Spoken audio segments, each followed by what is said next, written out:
So England versus Pakistan 40-20 oval நடந்து முடிஞ்சிருச்சுங்க. And England 7 wicket வித்தியாசத்தில் கெத்தா வின் பண்ணிட்டாங்க. அது மட்டும் இல்லாமல் சீரிஸும் 2-0 வின் பண்ணிட்டாங்க. ஸோ இது 4 மேட்ச் T20 சீரிஸ், 2 மேட்ச் மழைனால போயிடுச்சு, 2 மேட்ச் தான் நடக்க முடிஞ்சது. And Pakistan will be so disappoint. ஏன்னா ஒரு மேட்சாவது வின் பண்ணணும்னு எதிர்பார்த்திருப்பாங்க, பட் அதான் நடக்கல. ஸோ டாஸ் வின் பண்ணி போலிங் எடுத்தாங்க இங்கிலாந்து. அண்ட் பாகிஸ்தான் 157 ஆல் அவுட்டுங்க, ஒரு பால் ஸ்பேர் இருந்தது.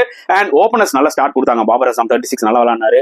அண்ட் ரிஸ்வான் 22 நல்லா விளாண்டாரு. ரெண்டு பேருமே பேக் டு பேக் அவுட் ஆனாங்க. 6 overs 59 நல்லா ஸ்டார்ட் கொடுத்துட்டு அவுட் ஆனாங்க. உஸ்மான் கானுக்கு ஒரு ஆப்பர்ச்சுனிட்டி கிடைச்சது. அவரும் 38 of 21 நம்பர் 3 நல்லா விளாண்டாரு. ஆனா அதை வந்து சரியா யூஸ் பண்ணல middle order. Once again middle order failure. பாகிஸ்தானுக்கு இது ஒரு மிகப்பெரிய concern moving into this T20 world cup. Fakhar Zaman cheap out ஆயிட்டாரு. அசாம் கான், ஷதாப் கான் கண்டினியூஸா ஃபெயில் ஆயிட்டு இருக்காங்க. இஃப்திகார் அஹ்மத் ரொம்ப கீழே இறக்கி வேஸ்ட் பண்ணிட்டு இருக்காங்க.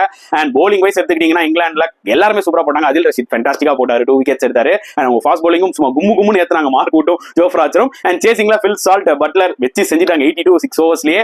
அண்ட் அவங்க மிடில் ஆர்டரும் வந்து பாத்தீங்கன்னா எல்லாரும் ஒரு கேமியா விளையாடி 7 விக்கெட்ஸ் வின் பண்ணிட்டாங்க. ஹாரிஸ் ராஃப் 3 விக்கெட்ஸ் எடுத்தாரு பாகிஸ்தானுக்கு. பட் டிசப்பாயிண்டிங் பெர்ஃபார்மன்ஸ் தான் சொல்ல முடியும்.